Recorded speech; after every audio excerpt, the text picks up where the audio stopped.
get started. All right. Okay. So it's week 2, and we are going to talk Monte Carlo integration. And okay, so last week on Friday, we ended our lecture with kind of this this baseball example. All right, and the baseball example, which you guys are also working through on your homework this week, is really is to get you in, is to introduce you to a lot of Bayesian concepts, the idea of a prior distribution, and then the idea of kind of credibility intervals, and creating your posterior distribution and all of that.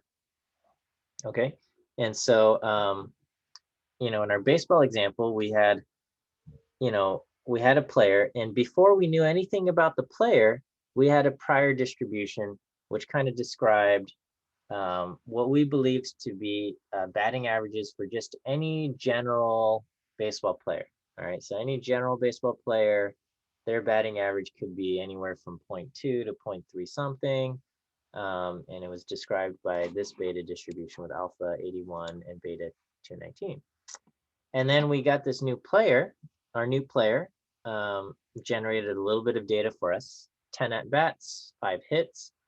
And so based on that, and taking into account our prior information, we update our belief about the player's ability with our posterior distribution, and the posterior distribution gets updated to alpha 86 and beta 224. And you guys are working through something very similar in your homework, except the number of hits and at-bats is a little bit different. Okay.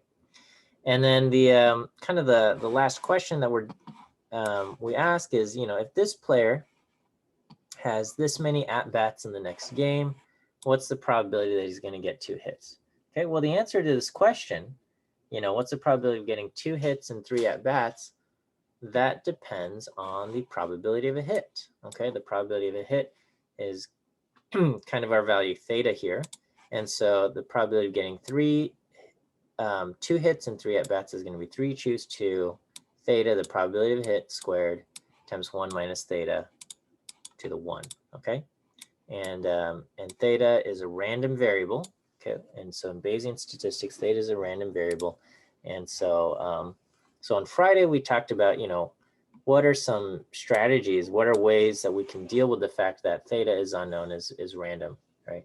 And so we said, well, you can just pick one value and use the mean of theta, or you could pick one value and use the mode of theta, or you could consider all possible values of theta and do the get the expected value. And we can get that expected value analytically by solving the integral, or we can estimate the expected value using Monte Carlo, right? And in our class, this is Monte Carlo methods. So we're going to spend a lot of time talking about kind of that last method, which is estimating the expected value via Monte Carlo.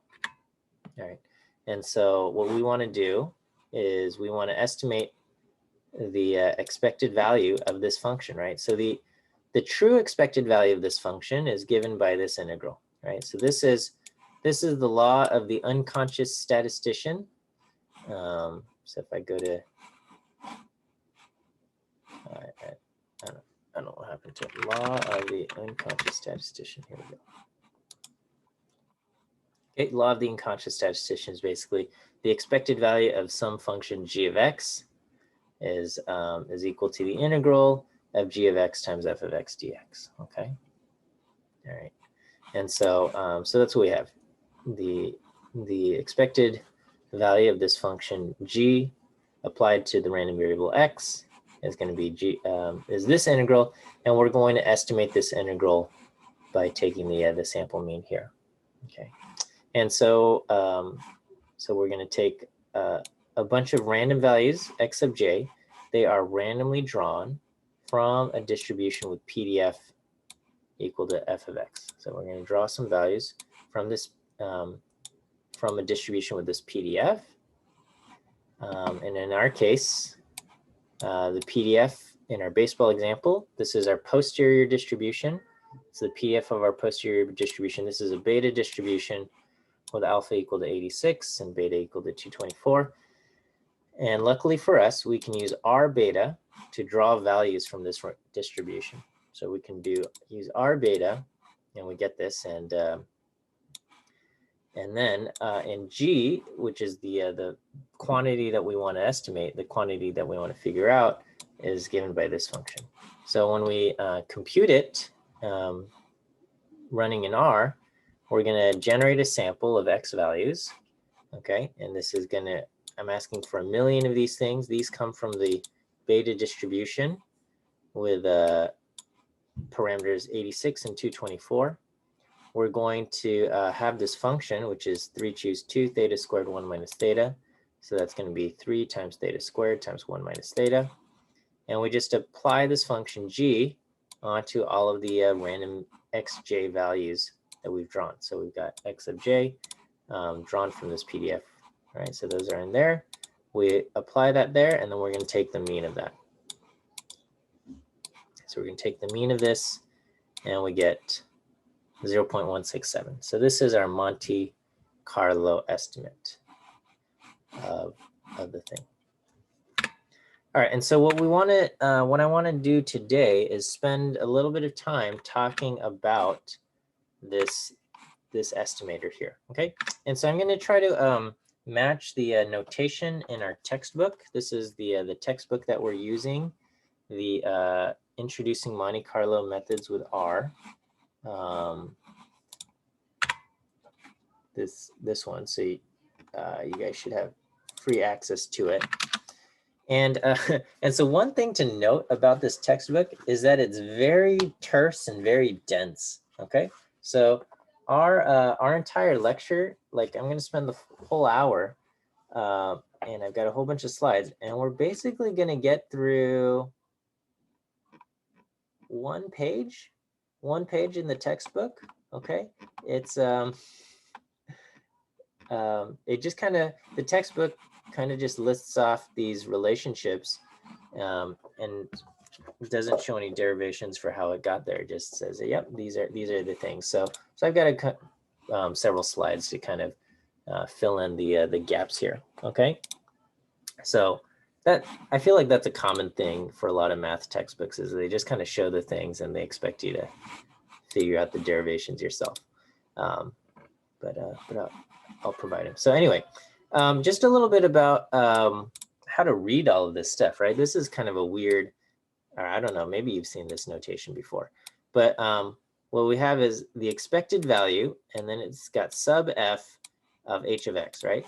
And this is, the way we read this is the expected value, that's the e here, it's the expected value of the function h applied to the random variable x, okay, and x has a distribution defined by the PDF f. So this f that comes in here is the PDF that defines this random variable x, right?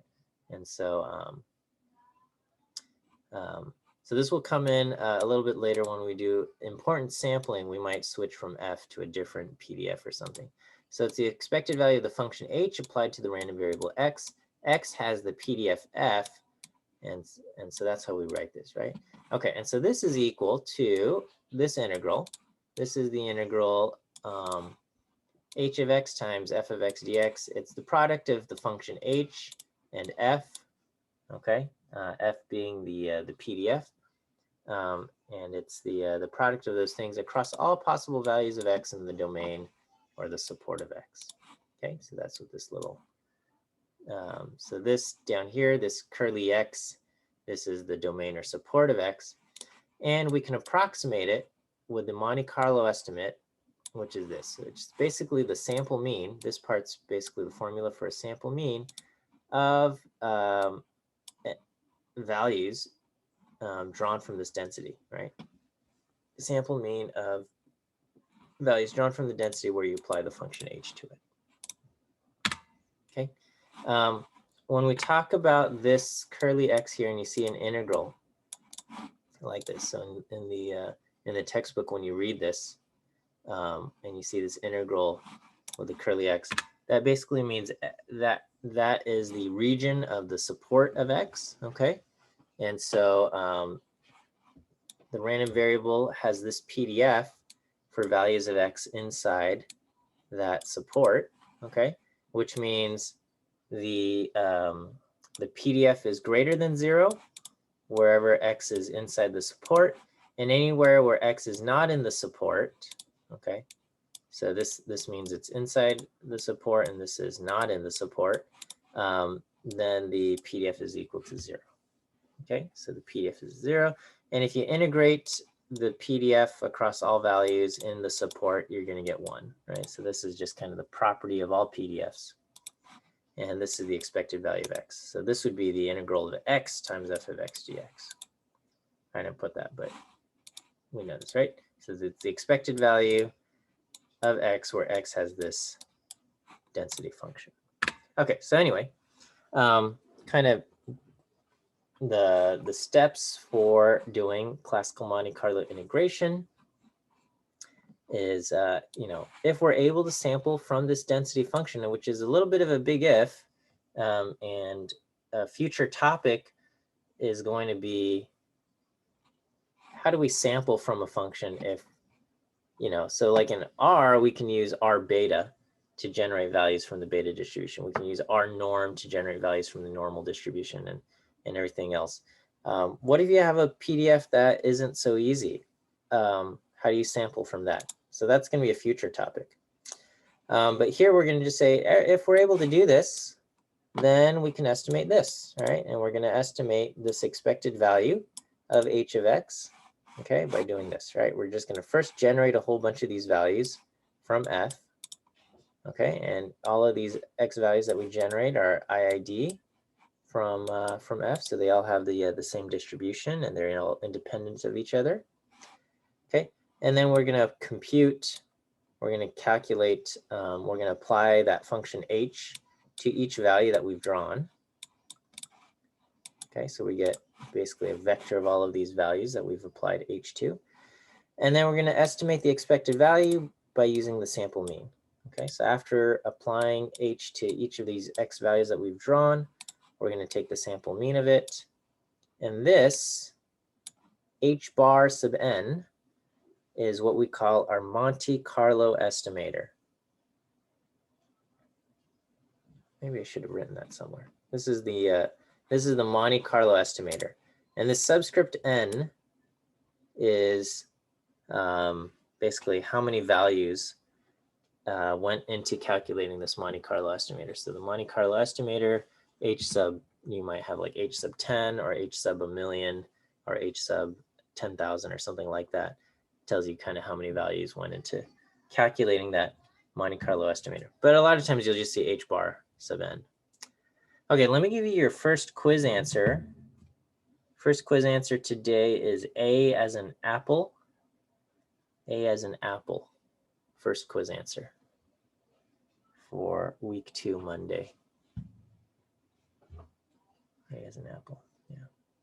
Okay, I appreciate you guys being here, but we are missing close to half our class, or I don't know, a good portion of it. I think there's 80 students enrolled, and I've got 44 here. So to the other 35, 36 students, I hope you guys are able to view the videos, and I hope that everything's going okay wherever you are. And thanks for watching the video. All right, so okay, so anyway, this is what we're gonna do. And I'm not gonna try to do a proof, but the way it works is that as we draw a bigger and bigger sample, as n approaches infinity, okay, basically we're gonna count on the law of large numbers to get everything to work for us. So as you draw a bigger sample, you can expect your sample of random draws, whatever this is, to become more representative of the distribution. I think that makes intuitive sense. And what's going to happen is that the empirical cumulative distribution function, so your CDF is big F, okay, big F of t, and the estimate of that is the empirical CDF, that's big F hat of t, based on your sample. is going to converge almost surely to the actual cumulative distribution function. Now, I don't know if you have learned about modes of convergence, but if you go to graduate school and study statistics in grad school, and I know some of you guys are thinking of that, you will have to take a class that talks about asymptotics and modes of convergence. And well, for me personally, that was a very difficult class, and I barely passed. Or I think the professor just mercy passed me and allowed me to continue on in my grad education, because I really struggled with it. There's like converges in probability, converges in distribution. Is that the same or different? I don't know. Converges almost surely, converges surely. So they all basically mean the same thing, but there are subtle differences. And so if you, for the interested, you can read modes of convergence. And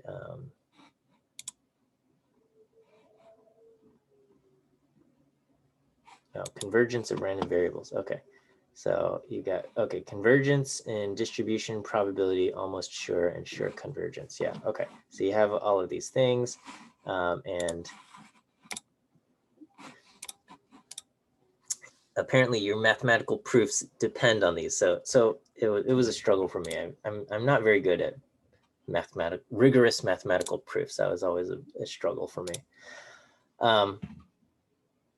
Okay, so the AS here stands for almost surely. Yeah, so which is a special, which is one of the modes of convergence, which you can go on convergence of random variables in Wikipedia, and you can read about all of these things: convergence and distribution, convergence and probability, almost sure convergence versus sure convergence, which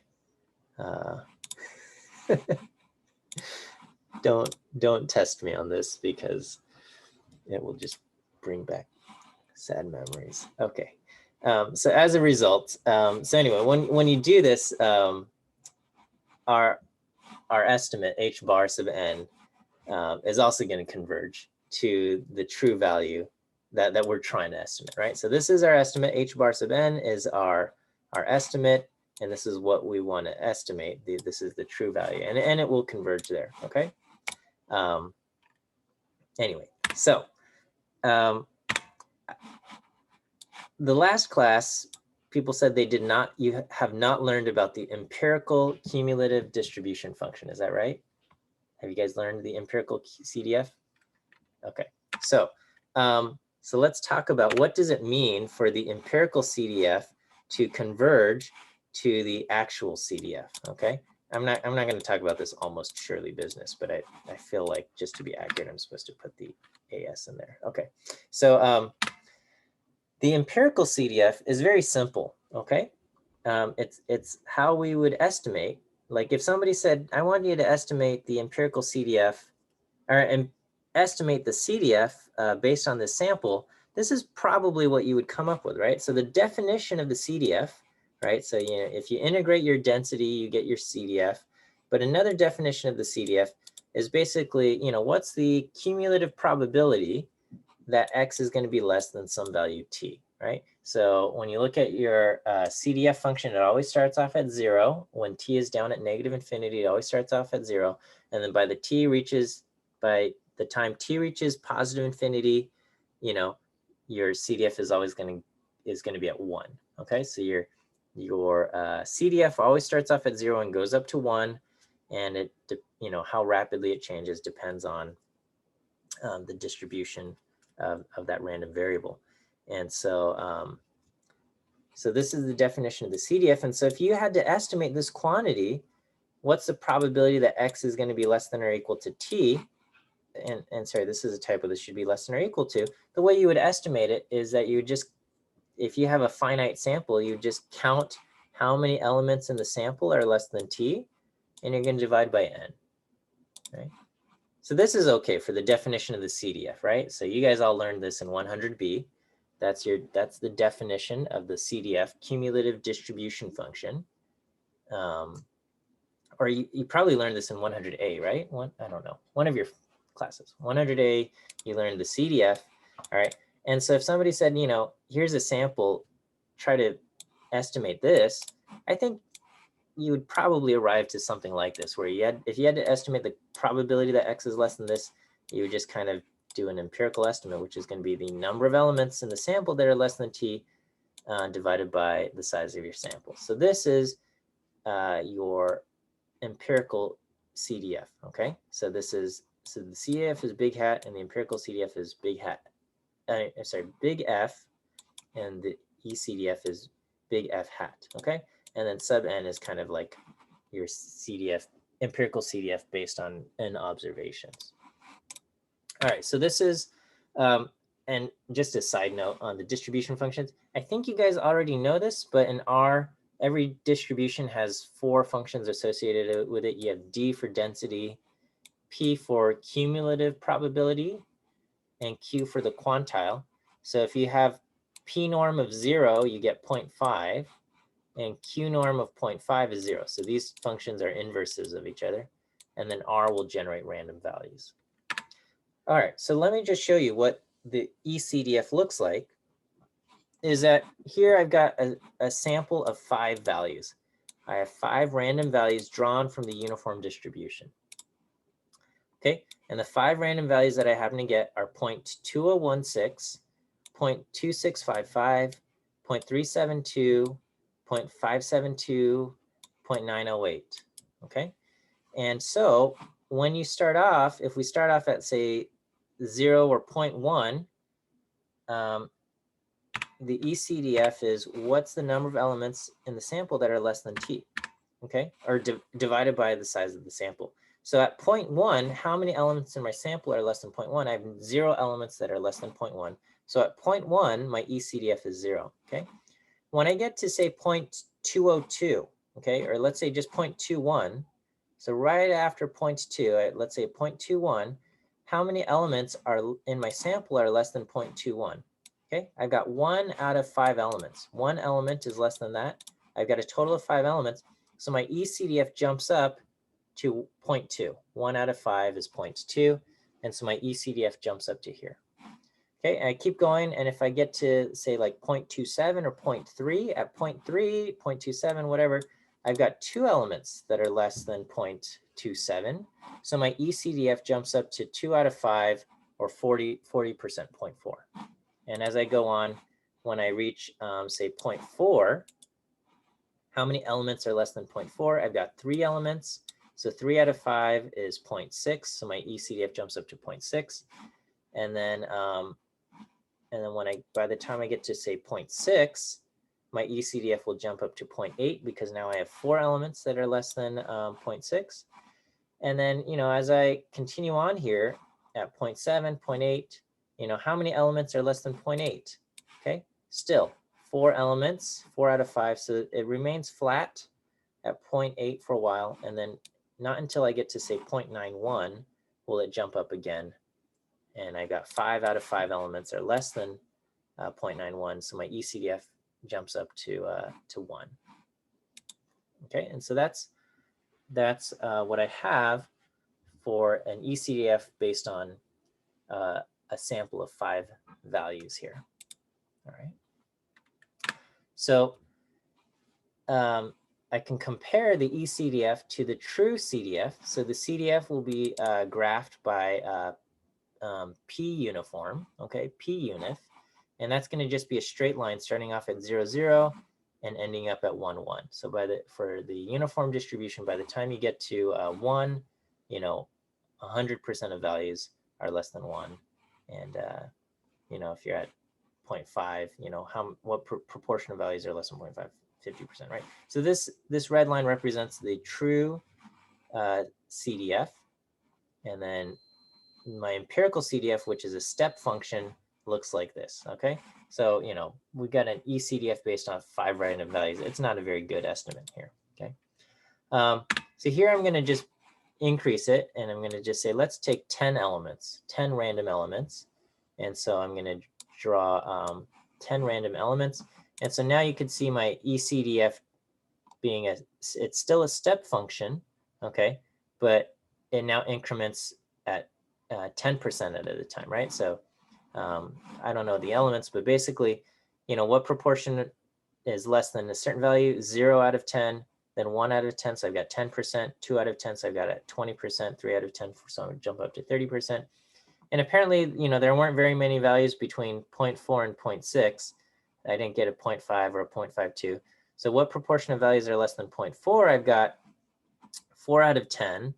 What proportion of values are less than 0.58? It's still 4 out of 10, or 0.5 something, still 4 out of 10. And then when I get to, say, 0.6, what proportion of values are less than 0.6? I got 5 out of 10. And then, just it jumps up to 6 out of 10, 7 out of 10, and you can kind of see 8, 9, and 10 out of 10. So just depending on your random sample, your empirical CDF might not line up truly with the true CDF, but that's just also what happens when you have random samples. And so let me just show you what happens as n increases. So here it is with 100 values. My empirical CDF is still a step function, but now I have 100 tiny little steps. Okay, I've got 100 steps. So this is like its height. Cumulative probability is going to be 0.01, 0.02, 0.03, so on and so forth until we get to 0.99, and 100 out of 100 values are less than whatever value you have. Okay, so that's with n equal to 100. And at some point, R says, well, I'm going to stop drawing these dots, and it will just kind of graph the line. And so this is your empirical CDF for 1,000 values. And we can see that the empirical CDF starts to line up fairly well with the true CDF given by the red line. And then, and if I do this for 10,000 values, there's very close matching between the empirical CDF and the true CDF. Okay. Again, but when you have a tiny sample, you're not going to get very good alignment. Okay. And again, the empirical CDF is just a step function, and it's very simple. It's just how, basically what's the proportion in your sample that's less than or equal to t. Okay, and just using that, you get, the law of large numbers says it's going to converge. Okay, you can take any other distribution and you'll observe kind of the same relationship as well. So here I'm going to do p norm for the CDF of the normal distribution. Okay, what are we going to use the ECDF for? So, all right, so this is just to kind of show that, I guess mathematically, we can rely on a sample, okay, because the sample effectively gives us the ECDF and kind of the properties related to that, that mathematically, that as our sample gets larger, when we take an estimate based on our sample, that we can expect it to converge to the true value based on kind of the theoretic distribution. So we're not going to really use the ECDF very, very often as a kind of a tool itself. I guess in future homework assignments, I might have you graph an ECDF, because the ECDF is one way to check if your random values are coming from the distribution that you think they're coming from, okay? Which is not relevant right now, but in a future assignment, we're gonna learn how to generate certain kinds of random values, and the ECDF can be a tool that we can use to see if our random values, which will be drawn by the ECDF, do they line up with the kind of the theoretic distribution that we think they're coming from, which will be kind of the other line. And if they do, then that's a good sign. But if there's a mismatch, then that's going to be kind of an indicator that something's wrong. But that comes in the future. Is there corresponding empirical PDF? I don't know if I've seen an empirical PDF in this kind of fashion. Okay, you have the kernel density estimate of the like if you wanted to estimate the PDF you'd often use the kernel density, which takes every observation and you're dropping like this small little kernel shaped thing, and they stack up and you get a kernel density estimate. I suppose you could take your step function and I don't know. I don't know if there's a corresponding empirical PDF based on this thing. Okay. Okay. So anyway, here it is for the normal distribution. Here's my empirical CDF based on 10 observations. Okay, and we can see it does a terrible job of approximating the true CDF. So the CDF is this, you know, this red kind of ogive curve. And then here it is with 100 values. Okay, doesn't align super great, but it you know, we can see it kind of getting there. And then here it is with 1,000, and here it is with 10,000. Okay, so you know, as you get larger and larger samples, you can see your empirical CDF line up, you know, much more closely to the true CDF. Okay, and so again, you know, these pictures, you know, they do not make a proof, but hopefully they provide a little bit of intuition as far as, you know, and I think we already knew intuitively that larger samples are more reliable, and this kind of just also demonstrates that idea that, you know, as we get larger and larger samples, you know, we want to apply a function based on a sample that we can count on them to converge to the true value. All right, I hope that's okay. Let me give you the second quiz answer for today. Second quiz answer is E as in elephant. E as in elephant for the second quiz answer.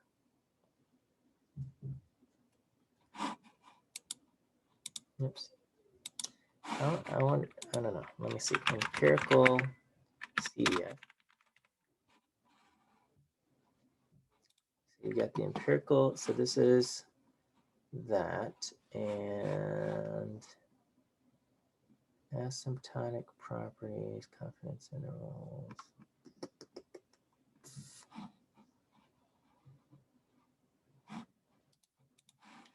Empirical probability. I'm trying to think, because you need a density. How would you calculate your empirical density? Okay, well, I'm not sure. All right. Okay, let's talk a little bit properties of these the Monte Carlo estimator, H bar sub n. All right. The H bar sub n is an unbiased estimator of the thing that we're trying to estimate. So if you take the expected value of the estimator, you're going to see that it's the expected value. This is the formula for the estimate, and it's the, we can pull out the constant, and it's the sum of a bunch of random variables. So the expectation of a sum is the sum of the expectations. And this is just the random variable xj. Xj is drawn, they're all drawn from x. And so these all, and if we're going to sum up n of these things, and sorry, I need to fix this. This should be j equals 1. Instead of I equals j, it should be j equals 1 to n. We're going to sum up n of them. We're going to have n of these things. And so the sum of the n, 1 over n times the sum of n of these, sum of n will cancel out. And we get the expected value of this.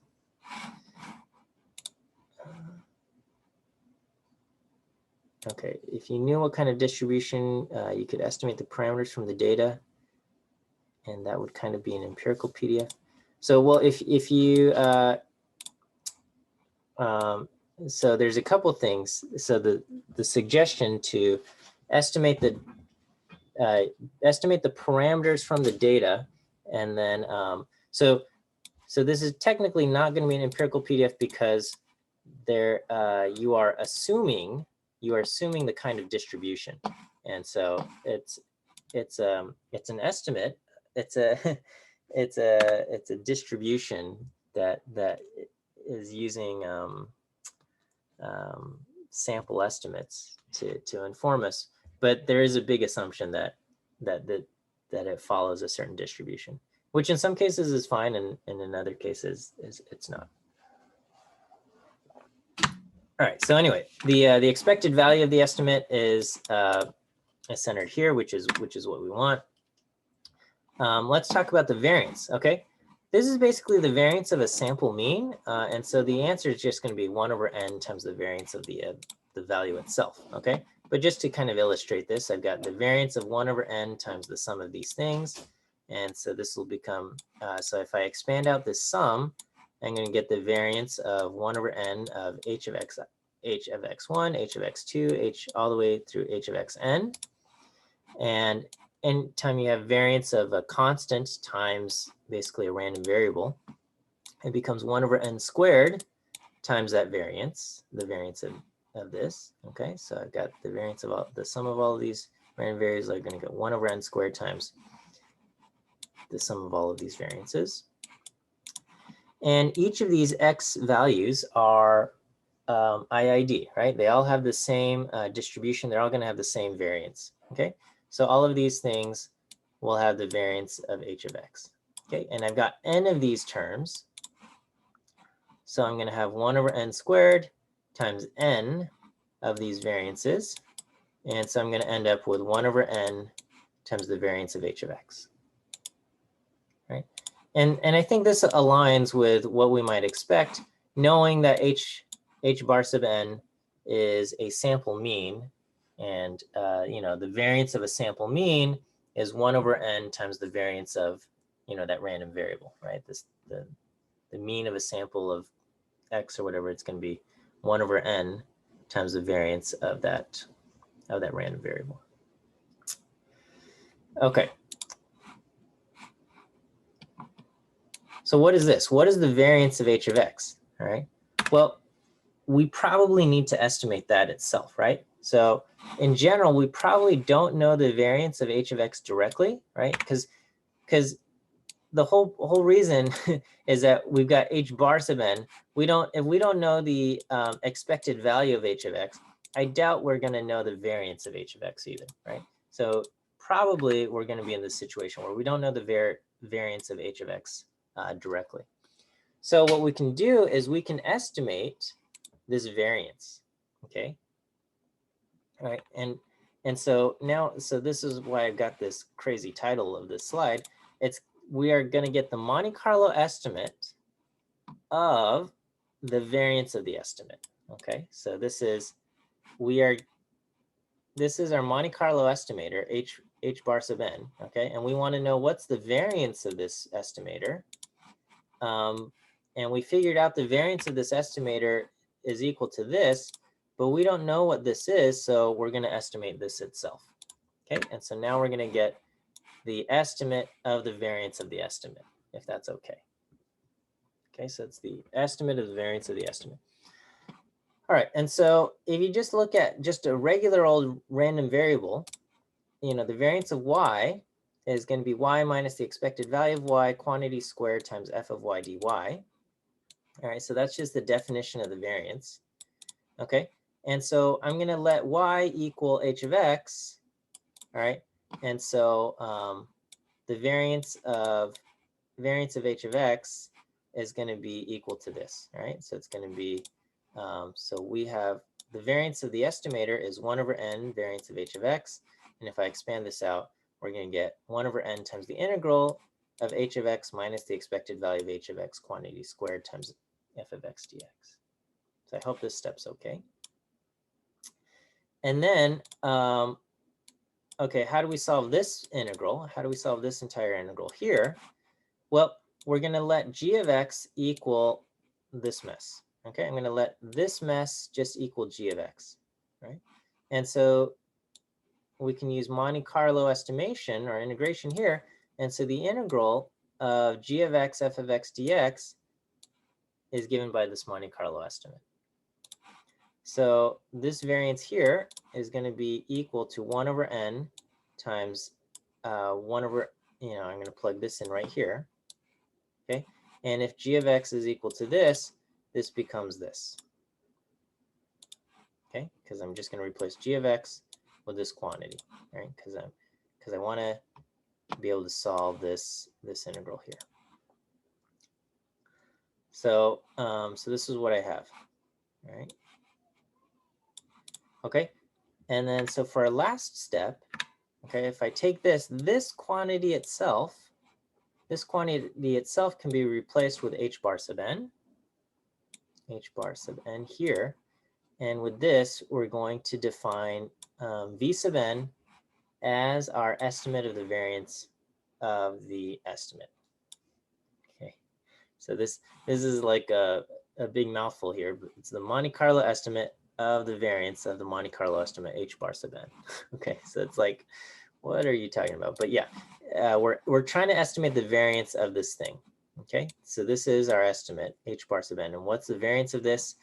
Well, the answer is kind of hard, so we got to estimate the variance. Okay, estimate the variance of this thing, and that's going to be given by this. Okay, and this will come in a little bit later. I ran out of time in the last class, so I didn't get to do the actual calculations with this. But anyway, we got this is what we have. The variance of this estimate is going to be estimated using this. All right, so we'll come back to this later, like on Wednesday. All right, so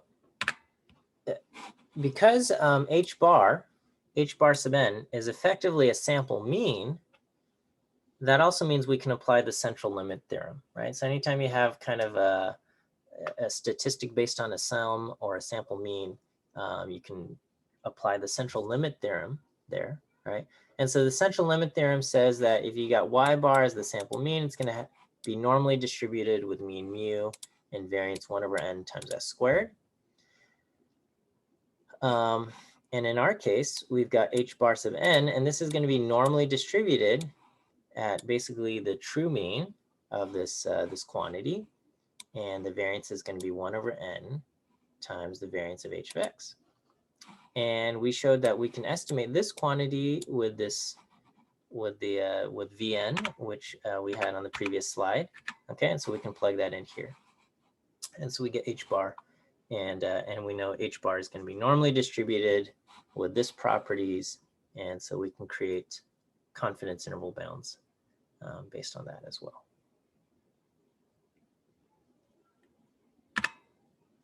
All right, so we did a whole bunch of math here. I don't want us to get lost, okay? And so the important things here is that we're able to estimate this quantity, okay, using the Monte Carlo method, and it works because of the law of large numbers, and that this estimator is going to be normally distributed, and we're able to estimate the variance. Okay, that's the important things, right? So there's a whole bunch of stuff that we covered, but the important thing is that this estimator exists and it works, is basically the point of all of these slides. All right, and so now that we've got the estimator, we can approximate any integral that we have, right? So if we have, so one of the applications is that if you have an integral of just some arbitrary function h of x, we can estimate this, right? So as long as it's a finitely bound integral, right? So as long as it's on a closed interval a to b, we can get this, right? So if it might be difficult to integrate this directly, but that's okay, all right? And so what we can do is we can say, well, you know, the average value of that function, okay, is going to be 1 over b minus a times the integral, right? So if you calculate the integral, which is effectively kind of like an infinite sum, or a sum of, you know, infinitely small widths, you know, the average value is going to be 1 over kind of that distance there, okay, 1 over b minus a there. And so if I rearrange some terms here, right, if I just take this 1 over b minus a times this, and I put the 1 over b minus a inside here, I could say, well, let's let f of x equal 1 over b minus a, right? So let this be equal to f of x, all right? And now we have an integral in a familiar form, okay? And this is just going to be the expected value of h of x, okay, which we can estimate using our Monte Carlo estimator, right? And we can do that because we'll just use the f is 1 over b minus a, which is values generated from a uniform distribution on this interval. Okay, so we can just generate random values on this interval, and then we can estimate it using this. Right.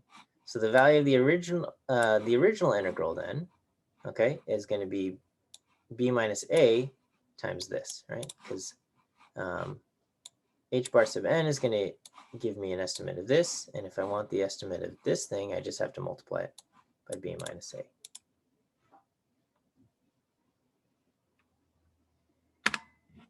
All right, so the steps to do this, we're going to get our Monte Carlo. So the first few steps to estimate the integral of any function is to get our Monte Carlo estimate h bar sub n first, and then you're going to estimate I by just taking that Monte Carlo estimate and multiplying it by b minus a, right? And when you generate the values, they're going to come from the uniform distribution a to b. We're going to generate them on this interval a to b.